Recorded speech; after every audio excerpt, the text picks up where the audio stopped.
बंदा अपने घर के अंदर दाखिल होता है, अल्लाह का जिक्र करके दाखिल होता है, शैतान दाखिल नहीं हो सकता।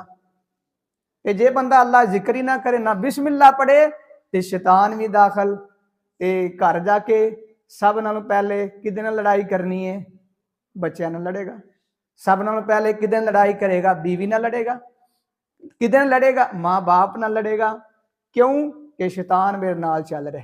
तो जिन्हें दुआ पढ़ ली ना, हदीस लफज ने, शैतान बाहर ही रहेगा। इंज बंदा खाना खाता है तो उस वक्त क्या पढ़ना है? बिस्मिल्लाही, नहीं पढ़ लो तुम, बिस्मिल्लाह पढ़ खाना खा लिया तो आप फरमाते ने शैतान ओदा लुकमा, एक लुकमा वो भी नहीं लै सकता। तो जो बंदा बगैर बिस्मिल्लाह ते देखो शादियां जाइदा, उत्थे की होंदा है, खाना जिस खोलते हैं, जिन्हें डंगर नहीं खोलते उंज पै जाते हैं। यार आराम ना जाओ, तुसी पता लगे इंसान जा रहे हैं तो बिस्मिल्लाह पढ़ के खाओ, जो तुहाडे नसीब दा वो तुहानू मिलेगा। तो आप सल्लल्लाहु अलैहि वसल्लम के फरमाते ने बिस्मिल्लाह पढ़ने तो बगैर